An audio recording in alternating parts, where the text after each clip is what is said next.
ओम शांति। 19 अप्रैल 1969 की अव्यक्त मूर्ति का शीर्षक संस्कारों को बदलना है तो बिंदु स्वरूप में स्थित रहने का अभ्यास करो।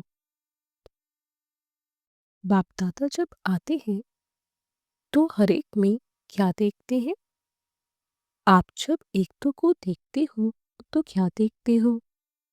भाई भाई भाई भाई के स्वरूप में कैसे देखते हो? किसको देखते हो? आत्मा को देखते हैं साकार में। बाप दादा क्या देखते हैं? बाप दादा एक सेकंड में बहुत कुछ देखते हैं।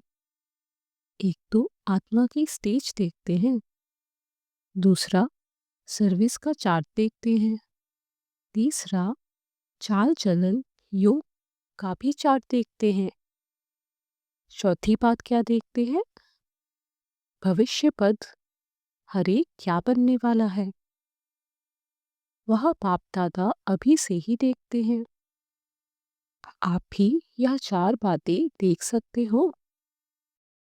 आप जब एक दो को योग में बिठाते हो, आपकी आत्मा की स्टेज का साक्षात्कार होता है, होना चाहिए। आप भी त्रिकालदर्शी कहलाते हो। जिस समय याद की यात्रा की भट्टी में सामने गद्दी पर बैठते हो, उस समय की क्या अवस्था होती है? चेक करना चाहिए कि आज सारे दिन में बिंदु रूप की याद कितना समय थी। बिंदु रूप और विचार सागर मंथन दोनों में से पावरफुल अवस्था कौन सी समझते हो? बिंदु रूप का। यह बिंदु रूप की अवस्था ज्यादा समय रहे, उसके लिए मुख्य साधन कौन सा है? भिन्न भिन्न विचार निकले। यह सब बातें तो ठीक है, लेकिन इसमें भी मुख्य बात है, जैसे आप लोगों को समझाते हो, हर बात अपने समय पर करनी चाहिए। तुम्हारे पास कोई आकर कहते हैं, हमको ज्ञान सुनने का समय नहीं, गृहस्थ व्यवहार के झंझट बहुत हैं, तो तुम उनको क्या उपाय बताते हो? यही समझाते हो कि गृहस्थ व्यवहार के समय वह कार्य करो और बाकी जो थोड़ा समय निकले उस समय यह ज्ञान लो। तुम उनको समय की पहचान देते हो और समय पर कर्तव्य करने की पहचान देते हो। ऐसे ही जो भी पुरुषार्थी हैं, उनको किस समय क्या करना चाहिए, समय और कर्तव्य की पहचान होनी चाहिए। जिस समय जो अवस्था होनी चाहिए वहाँ रहनी चाहिए।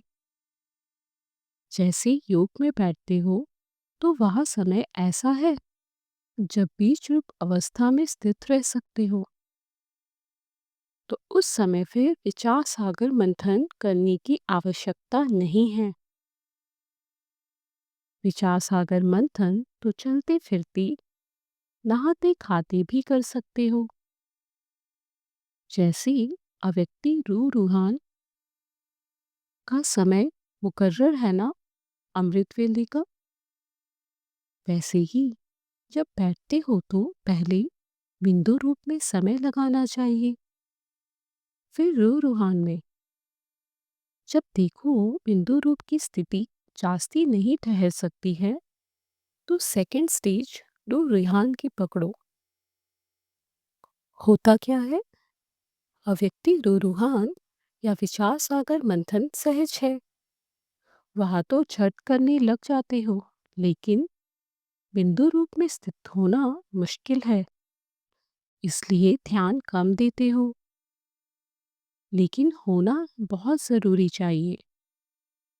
जैसे साकार रूप में भी दृष्टांत देखा, बात करते समय, खाना खाते समय, एक दो सेकंड के लिए भी शरीर से गायब देखने आते थे। बात करते हुए अशरीरी आत्मिक रूप देखते थे। यह बिंदी स्वरूप की स्थिति में रहने का पुरुषार्थ था। आपका यहाँ पुरुषार्थ कम है, इसलिए संस्कार नहीं बदलते हैं। संस्कारों को बदलना कैसे हो? जब विकर्मों का बोझा हल्का होगा। संस्कारों को बदलने के लिए धारणा की क्लासेस तो बहुत होती हैं। एक तो में वर्णन भी बहुत करते हो, लेकिन फिर भी संस्कार कहाँ बदलते हैं? संस्कार बदलने का साधन ही यहाँ है। तो वर्तमान समय इस बात पर भी ध्यान विशेष देना चाहिए। कम से कम सारे दिन में ऐसा विशेष समय अवश्य निकालना चाहिए। अपनी अपनी दिनचर्या प्रमाण खास इस अभ्यास के लिए अपना समय निकालो। फल अवेक स्थिति में रहने का पुरुषार्थ तो करते हो, लेकिन अव्यक्ति स्थिति स्थायी रूप में तब होगी जब अशरीरी बिंदी रूप का अभ्यास होगा। नहीं तो बार बार व्यक्त भाव में आते हो, दूसरों को सुनाते हो या शरीर एक चोला है, तो जैसे इस चोले अर्थात वस्त्र को जब चाहे तब पहने, जब चाहें तब उतार भी सकते हैं। ऐसी प्रैक्टिस होनी चाहिए। शरीर का भान भूल भी जाए और भान में आवे भी। जब ऐसी अवस्था होगी तब अंत में धर्मराज की सजाएं नहीं खाएंगी। नहीं तो संस्कार जो प्रबल चलता आता है, उन संस्कारों के कारण सजाएं खानी पड़ेगी। अभी यह अभ्यास बहुत कम है। आप जो अभ्यास करते हो वह तब तक नहीं हो सकता जब तक आप पहले इस बिंदी स्वरूप की स्थिति को पक्का ना करो। इसलिए खास महारथियों को जो अष्ट देवताएं बनते हैं, उन्हों को विशेष ध्यान रखना चाहिए। सिर्फ अष्ट ही धर्मराजपुरी से क्रॉस कर सजाएं नहीं खाएंगे। सजाएं ना खाने का प्रयत्न यही है, और जितना समय जो बिंदु रूप में होगा उसके संस्कारों में चेंज देखने में आएगी। तो संस्कार बदलने का मुख्य साधन यही है। इसके लिए समय और कर्तव्य का ध्यान। अपनी दिनचर्या को सेट करो। ऐसे ही समय जाता रहा तो संपूर्ण कब बनेंगे? जब कहते भी हो पुरुषार्थ का समय कम है, तो मुख्य पुरुषार्थ तो अभी रहा हुआ है। यह जो आप लोगों ने सब बातें सुनाई बिंदु रूप में स्थित होने की, वह भी बिंदु रूप होने में मददगार है। परंतु उनमें मुख्य बात जो सुनाई, ब्रेक पावरफुल होनी चाहिए। कईयों की ब्रेक बहुत वीक है। जैसे गाड़ी की ब्रेक वीक होती है तो एक्सीडेंट हो जाता है। इसलिए ब्रेक पावरफुल होनी चाहिए। ड्रामा की पॉइंट भी हर कर्तव्य में परिपक्व होनी चाहिए। यह सब्जेक्ट कुछ कम देखने आती है। आपकी यादगार में तीसरा नेत्र दिखाया है। वह आत्मा की स्थिति स्थूल में देखने में आएगी। आज तो विशेष इस बात की रिजल्ट पर सुनाना था। वह सुनाया। ज्यादा से ज्यादा 2-2.5 घंटे से ज्यादा किसी की भी रिजल्ट नहीं देखते। वह भी बहुत थोड़ों की और कभी कभी रहती है, सदैव नहीं। अगर 2 घंटा भी सदैव रहे तो भी बहुत है। इस स्थिति में रहने से अंतर्मुखता का गुण सहज ही आ जाएगा, और ना चाहते हुए भी उनको एकांत अपनी तरफ खींचेगी। काम करते समय भी ऐसा अनुभव करेंगे जैसे एकांत खींच रही है। बात करते करते भी ऐसी अवस्था का अनुभव कर सकते हो। लेकिन जब तक एकांत में बैठने का अभ्यास नहीं होगा, तो कर्म करते हुए यह अनुभव नहीं कर सकेंगे। साकार रूप के सामने जब आप जाते हो, तो एकांत अंतर्मुखता जैसे खींचती है ना। कभी कभी आप सुनाते भी थे कि ऐसे लगता है जैसे लाइट ही लाइट है। बात करते भी जैसे लाइट ही लाइट देखने आती है। यह बिंदी रूप की स्थिति का प्रभाव है। आप लोगों से भी ऐसा अनुभव होना चाहिए, तब आपकी जीवन अलौकिक देखेंगे। बिंदी रूप में फिर ज्ञान अंदर मर्ज हो जाता है। जैसे ही सतयुगी देवताओं के लिए कहते हो, ज्ञान इमर्ज रूप में नहीं होगा, अर्थात विस्तार नहीं होगा। बीच में विस्तार समाया हुआ होता है ना, तो बिंदु रूप अर्थात बीज रूप, बीच में सब मर्ज रहता है।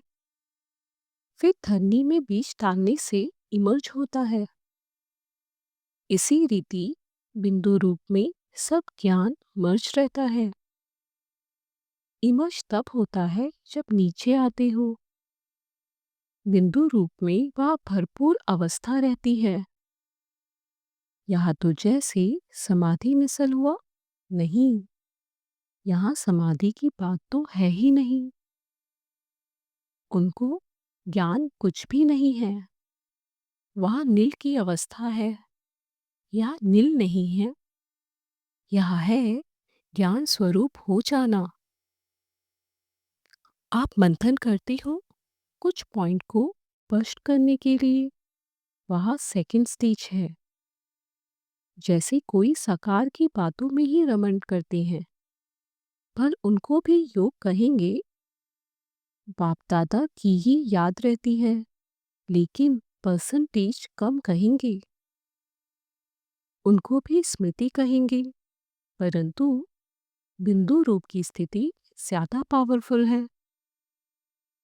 यह है प्रेम स्वरूप, स्नेह रूप, दोनों में अंतर है। उसमें कुछ विशेष पावर होती है। समाधि की नील अवस्था अलग है। उनका कोई लक्ष्य नहीं, इसमें तो प्राप्ति है, खुशी का, शीतलता का और सर्वगुण संपन्न का भी अनुभव होता है। भरपूरता की अवस्था है। जैसे बीज भरा हुआ होता है, खाली नहीं होता है। इस रीति यह अवस्था है। थोड़ा अभ्यास करेंगे, फिर इस अनुभव को स्पष्ट समझते जाएंगे। फिर भी आपस में इस पर विचार करना। जिन्हों को विशेष अनुभव हो बिंदु रूप में स्थित होने का, वह अपना अनुभव सुनाकर औरों को भी अनुभवी बनाने की कोशिश करना होगा। तो फिर भी अपनी ही अभ्यास करने से अच्छा, हर एक ने कितनी प्रजा बनाई है। जिसको जो काम करना होता है, तो लक्ष्य रखने से वह प्लान भी आ जाता है। एम रखो कि हमको ज़्यादा से ज़्यादा प्रजा थोड़े समय में बनानी है। लक्ष्मी नारायण की कितनी प्रजा होगी, तो उनके राज्य में नज़दीक आने के लिए, साथ रहने, साथ खेलने आदि के लिए फिर इतनी प्रजा बनानी है। कम प्रजा वाले छोटे राजा कहे जाएंगे। वहाँ कभी कभी दरबार में आएंगे। नज़दीक आना चाहिए ना।